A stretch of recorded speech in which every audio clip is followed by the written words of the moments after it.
ዘለዓለማዊት ነፍሰይ መታንከይ ትኹነን ስለ ዘድሓንካኒ መድኃኒ ዓለም ዝገበርካለይ ኣይርስዖን ካብ ቅድሚ ዓይነይ ኣይፈልካ። ሰላም ከመይ ኣለኹም ክቡራት ተኸታተልቲ ናይ ዩቲዩብ ቻነል ሰላም ክትህልው ናይ ኩሉ ግዜ ትምኒተይ እዩ። እምበኣር ከስንሎም እውን መንፈሳዊ ዛንታ ንብዓት ዲያቆን መበል 23 ክፋል ናባኹም ከብላኤ ሰናይ ምክትታል። በስመ አብ ወወልድ ወመንፈስ ቅዱስ አሐዱ አምላክ። በስመ አብ ወወልድ ወመንፈስ ቅዱስ አሐዱ አምላክ። በስመ አብ ወወልድ ወመንፈስ ቅዱስ አሐዱ አምላክ አሜን። ኣብ ዝሓለፈ ክፋል ዲያቆንን ሰምሃርን ብሰንኪ ሓደ ሰብ ፍቕሮም ተባሳቲኑ ዲያቆኖም ብዝገበሮ ተግባር ኣዝዩ ከም ዝተጣዓሰ ኣንቢብና ነርና። ኣብ መወዳእታ ድማ ከመይ ጌርና ንዲያቆን ናብ ናይ ቀደም ህይወቱ ንሰምሃር ድማ ነቲ ነዊሕ ግዜ ቋሪፃቶ ዝነበረት መንፈሳዊ ጉዕዞ ምስ ቅዱስ ቁርባን ትቕፅሎ ይህን ምሂን ክንባሃሃል ከይተረዳኣና መሴ ማዕፆ ክኽፈት ድምፂ ስለ ዝገበረ ዲያቆን ምምፅኡ ፈሊጥና ንዛረበሉ ዝነበርና ርእስቲ ቀየርና። ዲያቆን ናይ ብራንዳ ማዕፆ ሓሊፉ ናብቲ ዝነበርናዮ ክፍለ ምስ ኣተወ ዘሰንብድ ክስተት ረኣኹ። ዲያቆን ብመስተ ተሰኒፉ ዘይንስኡ መሲሉ ደቂ ዓበይቲ ጥዕና ይሃበለይ ኢሉ ኣብ ሳሎን ኮፍ በለ። ኣነ ኩነታቱ ገሪሙኒ ማተስ እውን ብተግባሩ ከምዘይተሓጎሰ ንምግላፅ መልሲ ከይሃብናዮ ስቕ በልና። እግዚአብሔር ይመስገን ምባልሲ እንታይ ነውር ኣለዎ? በዓል ኣነ እኳ ሰላም ንዝበለና ሰብ ኣምላኽ ይመስገን ንብል ዘለና ንስኻትኩም ዳኣ እንታይ ከፊኢኩም እዩ መስገን ዘይትብሉ በለና ዲያቆን። ማተስ ቅልጥፍ ኢሉ ፀባሕ ማይ ሰቲኻ ክንዘራረብ ማይ ምስ ሰተኻ ክንዘራረብ ሕጂ ግን ኣዕርፍ ጋሻ ስለ ዘላ ሰብ ኣይትረብሽ በሎ። ዲያቆን ድማ ኣዕርፍ ዲኻ ዝበልካ ዕረፍቲ ምስ ሰምሃር እዩ ዘሎ። ሰምሃር ዘይብሉ ህይወት ኩሉ ግዜ ድኻም እዩ ንዓይ።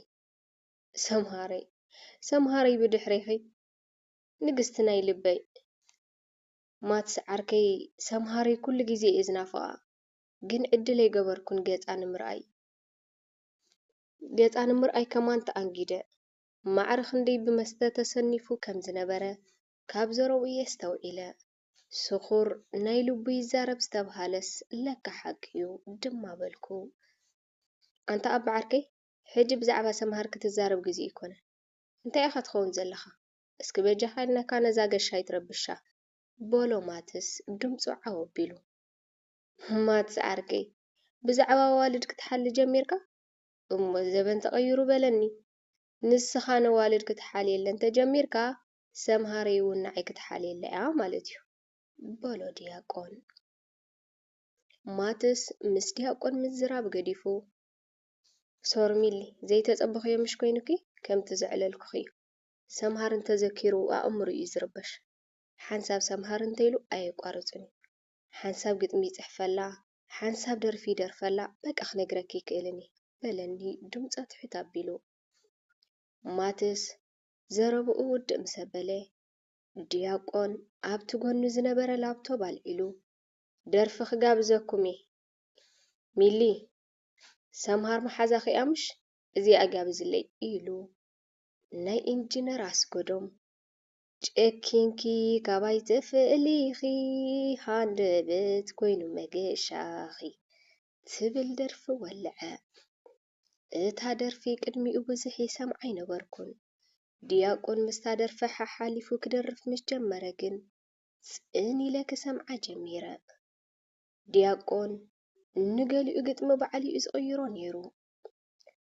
ደሓን ኩኑ እኳ ዘይበልክኒ ገጽ ክንኸይርኢ ኣግዲድክኒ እነሆኹ ባዶ ኮይነ ተሪፈ ብሰንኪኺ ብዙሕ ተኸሊፈ ጨኪንኪ ካባይ ምስ ተፈለኺ ጸልሚቱኒ ዓለም ብድሕሪኺ ባእስና ሕልሚ ተዝኾነለይ ደቂሰ መሬት ምወግሓለይ ብኸምዚ ነቲ ግጥሚ ባዕሉ እንዳቐያየረ ምስታ ደርፊ ክደርፍ ጀመረ። ኩላትና ኣብ ከቢድ ሓሳብ ኢና ኣቲና። ክብደት ናይ ፍቅሪ ማዕረ ክንድኡ ሚዛን ዘለዎ ኮይኑ ይስማዓኒ ነበረን። ኩነታት ዲያቆን ምስ ረኣኹ ግን ለካ ፍቅርስ ከምዚ ይገብር ይበልኩ። እታ ደርፊ ምስ ወድአት ኣብ መንጎና ንደቃይቕ ዝኣክል ከቢድ ስቕታ ሰፈነ። ዲያቆን ሃንደበት ተላዒሉ ሶሪ ይርብሸኩም ኣለኹ ዴ በለና። ኖ ዲያቆን ሓወይ ወሪዱካ ኣይረበሽካናን በልክዎ። ማዕለሽ ደርፊ ሓጢያት እዩ ግን ንሓጢያተኛ ሰብ ኖርማል እዩ።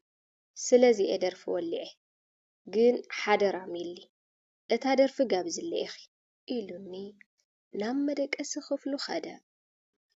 ማትስ ኣዕሚቑ ድሕሪ ምስትንፋስ እዋይ ዲያቆን ዓርከ በቃ ከምዚ ኮንካ ተሪፍካ በለ። ኣታ ማትስ ሓወይ ኣይተስተማስል እባ ብርግፅ ዲያቆን ዝኣክል ብሰንኪ ሓንቲ ጓል ናይ መስተንገለን ክኸውን ፅቡቕ ኣይኮነን። ግን ገና እዩ ዘሎ እቲ ግዜ ናብ ንቡር ሂወቱ ክምለስ ምዃኑ ድማ ርግፀኛ እየ በልክዎ። ሚሊ ኣነ ግርም ዝብለኒ ከመይ ኢላ እያ ኣብ ልቡ ኣትያ መውፃእ ኣብያቱ። እንድዕ በቃ ዝፅሕፈላ ግጥምታት ተትርእዮ ጋን ምኾነኪ ልዕሊ 40 ዝኸውን ብስማ ዝፀሓፎ ግጥምታት ኣሎ። እንተተንብቦስ እንታይ ኮን ምበለት በለኒ። ብኣግርሞት ዝኣክል ድማ እንታይ ትብል ኣለኻ 40 ዝኣክል ግጥሚ በልክዎ። ፅንሒ ከምፃልኪ እየ እታ ጥራዝ ኢሉ ካብ ኮሜዲኖ ስሒቡ ኣቐበለኒ። ገና ፂለ ክሪኦ ምስ ጀመርኩ ኣርእስቱ ጥራይ ልብኻ ዝትንክፈካ። ሰብ ደይኮንኩን ግድንየ ክእብስ የቕረ ይብል ኣለኹ ንጌጋይ ክህስስ። ግዳ ፍቐድለይ ንልብኺ ከረስርስ ንብዓት ክደሪዘ ብልቢ ክኽሕስ። ገለ ካብተን ዲያቆን ዝፀሓፈን ዝመሰጠትኒ ፅሕፍቲ እያ። ገሊኡ ንገይጉኡ ዝገልጽ፣ ገሊኡ ጭካነ ናይ ሰምሃር፣ ገሊኡ ብልዕሊ ሰምሃር ዘለዎ ፍቕሪ፣ ገሊኡ ምስ ሰምሃር ዘሕለፍዎ ጥዑም ናይ ፍቕሪ ግዜ ዝገልጽ ግጥሚ እዩ ነይሩ። ብልበይ ድማ ሰምሃር ነዚ ተተንብቦ ኣይምጨከነትሉን በልኩ። ንሰምሃር ረኺበ እቲ ጽሑፍ ክተንብቦ ድማ ብልቢ ተመነኹ። ይገርም እዩ ማትስ ሓወይ ከምዚ ዓይነት ተውህቦ ኣለዎ ማለት ድዩ በልክዎ። ፍሉይ ናይ ጥበብ ርእሲ እዩ ዘለዎ ግን ኩሉ ብዛዕባ ሰምሃር ጥራይ እንዶሞ ኮይኑ በለኒ። በል ሕጂ መስዩ ስለ ዝኾነ ኣነ ናብ ማሕዛይ ክኸይድ ጽባሕ ንግሆ ክምለስ እየ። ማትስ ሓወይ ሰናይ ምሸት ኢለ ተፋንየዮም ከድኩ። ገዛ ምስ ከድኩ ሙሉእ ሓሳባተይ ብዛዕባ ዲያቆንን ሰምሃርን እዩ ኮይኑ። ኣጋጣሚ ፊዮር ስለ ዝደወለትለይ ካብቲ ኣትየዮ ዝነበርኩ ሓሳብ ተገላገልኩ። ሓዱሽ ነገር እንተሎ ስለ ዝሓተተትኒ ድማ ካሓብአላ ይደለኹን እቲ ታሪክ ብሙሉእ ኣዘንትየላ። ክሳብ ንሰምሃር ዝረኽባ ግን ከም ሚስጥር ክትሕዞ ንሰምሃር ኣድራሻኣ ምስ ረኸብኩ ግን ብሓንሳብ ክንከዳ ተስማዕሚዕና ተፈላለና። ንግሆ ተሲኤ ቴሌፎን ናብ ማትስ ደወልኩ። ማትስ ካብቲ ካልእ መዓንቲ ብፍልይ ዝበለ ኣቀባብላ እዩ ተቐቢሉኒ። ሄሎ ሚሊ ከመይ ሓዲርኪ? ኣምላኽ ይመስገን ከመይ ሓዲርካ ንስኻ ኸ? ክብሪ ንኣምላኽ ይኹን ብጣዕሚ ጽቡቕ። እንታይ ደኣ ድቃስ ምስ ምዕማዕ ዓብይኩ ድዩ ብንግህኡ በለኒ። ኣብ ኢሮጳ ደኣ ንግሆ ክትስእ ኣለካ እምበር በልክዎ። ዲያቆን ከ ከመይ ሓዲሩ? ዲያቆን ደሓን እዩ ሰላም ሓዲሩ። እሞ ማትስ ሓወይ ግዜ ተሃሊኩ ምስ መመጻኹ ነይረ ንዲያቆን ምረኸብክዎ ንስኻ ኸኣ ናብ ሰምሃር መወሰድካኒ። ኦኬ ሚሊ ሓፍተይ መጀመርያ እሞ ገዛ ምፂእ ድሓን ክንዘራረበሉ ኢና በለኒ። ዲያቆን መጽሓፍ ከንብብ ማትስ ድማ ገዛ ከለዓዕል እዮም ጸኒሖምኒ። ሰላምታ ናይ እግዚኣብሔር ተለዋዊጥና ድማ ንማትስ ኣብ ምልዕዓል ቁሩብ ሓጊዘዮ ምስ 4 ክሳብ 7 ወዳእና። ኩላትና ኣብቲ ክፍሊ ናይ ሳሎን ኮፍ በልና። ቀዲሙ ዘረባ ዝጀመረ ዲያቆን እዩ ነይሩ። ማትስ እኳ ደሓን ሚሊ ግን ትማሊ ሰትየ ስለ ዝረበሽኩ የቕሬታ ምስ በለኒ። ኣንተ ቁሩብ ኣይትሓፍር እንዲኻ ማትስ ከኽርበሽ ኣለዎ ኢሎም ኸድዮም በሎ ማትስ።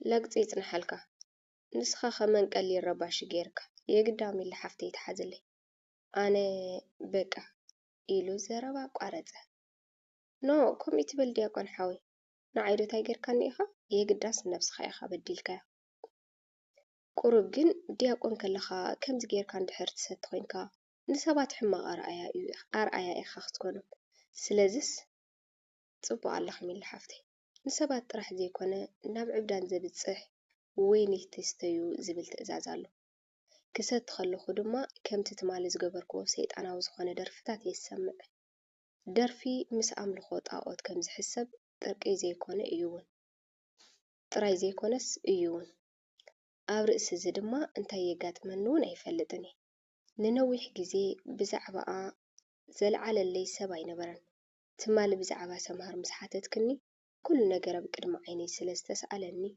بفلاي يلو اوف بلا ديكون حوي كم غيرك خجلنا طبا يكونن مفتح زبهالو نايترخولو نيها نسمهر بالذكر كامتن تجنق تنبع تستي انتو خين كامود اتو يكتصبق الكاني يا قريتا دفير كدا يتبلو نمبر كاب سمهر نلعلي نسخن ما تسنيهم تغاغيو ولا كا سمهر بزغبرت جبري عبي جيغان تخوني بدحر تفطامي جن نسخاتكم يهم جيغنياتات مخنياتو حاري ازوسنو توساني كون سلازخل مستراغاغات انتخونه بعلهم تزي كوينو حسابات سريدكم تردوا نيركم ميلي إذ نجر قليل كي ترأيو سمهر قبل بابوتات تزهلوني نخيك أرباب بوليس هاي متنققتني دحريك أنا كودي أقوني نعي قدي فامس كال إسو زروت تجميرا ترقم يبلو كجرمكي أبندا إميجريشن حادق زي ترخينا نيرنا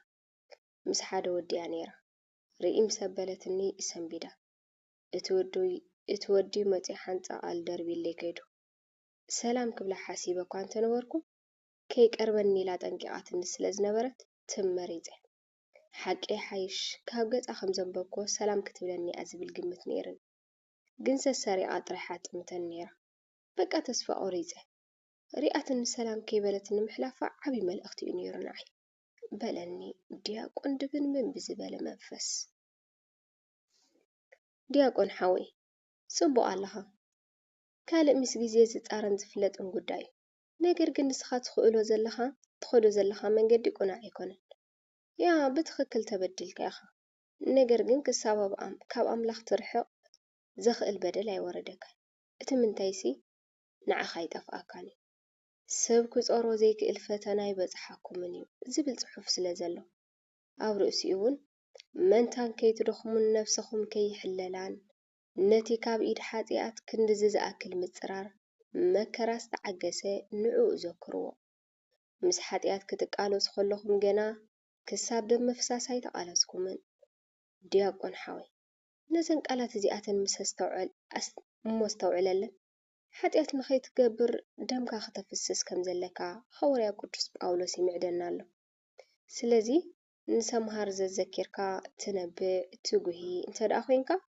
نأملخ دما بأمت أني خاتوغهي زلخا بلكو دياقون زرباي زخبدو خمسل نخاليتات زأكل زنبلة حق خي خميل حفتي أنا بسنك سمهر زقها خون زنبع خون سلحات ياتي نيرون تزخون أملخ برقز مبتحن نيرو نخلو خط أور زخل عقمل لني ناي سمهر فقرقن انت حاجيرات ليك تقريك علكم سيد عندما دكاما قول نيريو كل جزء بقى أزمتن كاب حجني دحرقن كاب لبي وطي آخر الساعة خفتني بلا دياقون حوي أي تقاقه نسمهر كاب لبخا خطوطا كبيديو كاب نعا آخر الساعة تفتن نقراتنا بربحاكم ناب سلام كتقيروا يقلل إذا مالت ننفس خاكل تنقر عملنا قدامي مسمهر تعاريقكم فوركم تقتلوا استزيكوين دما كم كالأي ماراتي مسمهر بحولنا تقتلوا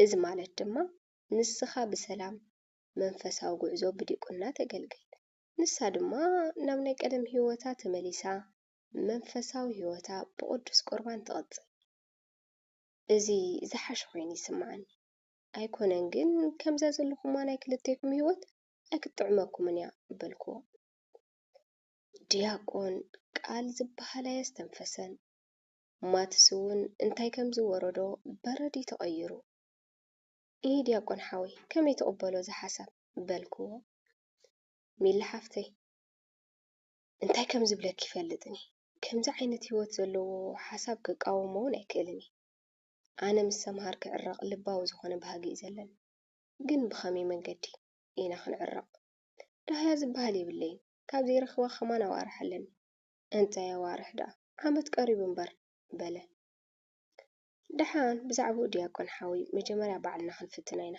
ምስ ማዕተ ኣብያትና ድማ ብቐሽቲ ጌርና ክንልምና ምስ በልኩ ማተስ ሃንደበት መንኩ ናይ ብቐሽቲ ጌርና ንልምና እንዲያም ዲያቆን ይክልመን ዝግብኦ ብቐሽቲ ህይወት ከምዚ ጌራ ማሳቂላቶስ ክተብቅዕስ ዕርቂ ከዓ ክትኣቢ በለ ማትስ ዓርኬ ኣይትሕረቕ መጀመርያ ክትኣቢ ድያ ሕራይ ክትብል ኣይፈለጥናን ካልኣይ ድማ ንሳይ ኮነትን ህይወት የማሳቂላቱ ባዕለየ ብቻስ ሕራይ ትበል እምበር ኣቐሽቲ ይኮነን ካልእ ጌርና ስየን ልምና ንሰላም ክትብል ካልእ ኸማን ትኸውን ኢኻ በሎ ዲያቆን ህድኣት ብዝዓሰሎ መንፈስ ዳሓን ማትስ ሓዊ ኣይተኣብን ኣይትሕረቕ ዲያቆን ኣብዚ ክትጸኒሕኻ ኣነን ማትስን ግን ሎማዓንቲ ክንከዳ ኢና በልክዎ በዚ ተስማዕሚዕና ቁርሲ ድሕሪ ምቑራስ ኣነን ማትስን ተታሒዝና ናብ ናይ ሰምሃር ገዛ ምራሕና ካብቲ ቅድሚ ሕጂ ዝነበረቶ ሃይም ትራንስፈር ስለ ዝተባሃለት ክንረኽባ ኣይከኣልናን ኣነ ተስፋ ብምቑራፅ እንታይ ደኣልና ወደይ ንገብሮ በልክዎ ቴሌፎና ገለ ይብልካን በልክዎ ማእተስ ድማ ቴሌፎና ናይ ቅድም እያ ዘላትኒ ንሳ ድማ ኣይትሰርሕን እያ በለ ማተስ ንኻልኢታት ድሕሪ ምሕሳብ ሚላ ሓፍተይ ሓደ ሓሳብ ኣለኒ ኣጽንሕኒ ኢሉ ናብቲ ናይቶም ሶሻል ኦፊስ ኣተወ ምስቶም ሶሻል ተዘራሪቡ ድማ ተመለሰ ማትስ ሓዊ ናበይ ዳኣ ኸይድካ ነርካ በልክዎ ህውኽ ኢለ ካብዞም ሶሻል ነይራ ትራንስፈር ናበይ ከም ዝተባሃለት እየ ክሓቶም ፀኒሐ በለኒ እሙኸ እንታይ ኢሎሙኻ ይቕፅል ላይክ ሸር ሳብስክራይብ ኣይትረስዑ ክሳብ ብኻልእ ክፋል ንመፀኩም ሃናፀ ርእይትኹም ኣብ ቦታ ኮመንት ግደፉልና ሰሰናይ ንዓኹም ይኹን ዘለዓለማዊት ነፍሰይ መጣን ከይትኹነን ስለ ዘድሓንካኒ መድሃኒ ዓለም ዝገበርካለይ ኣይርስዑን ካብ ቅድሚ ዓይነይ ኣይፈልየካ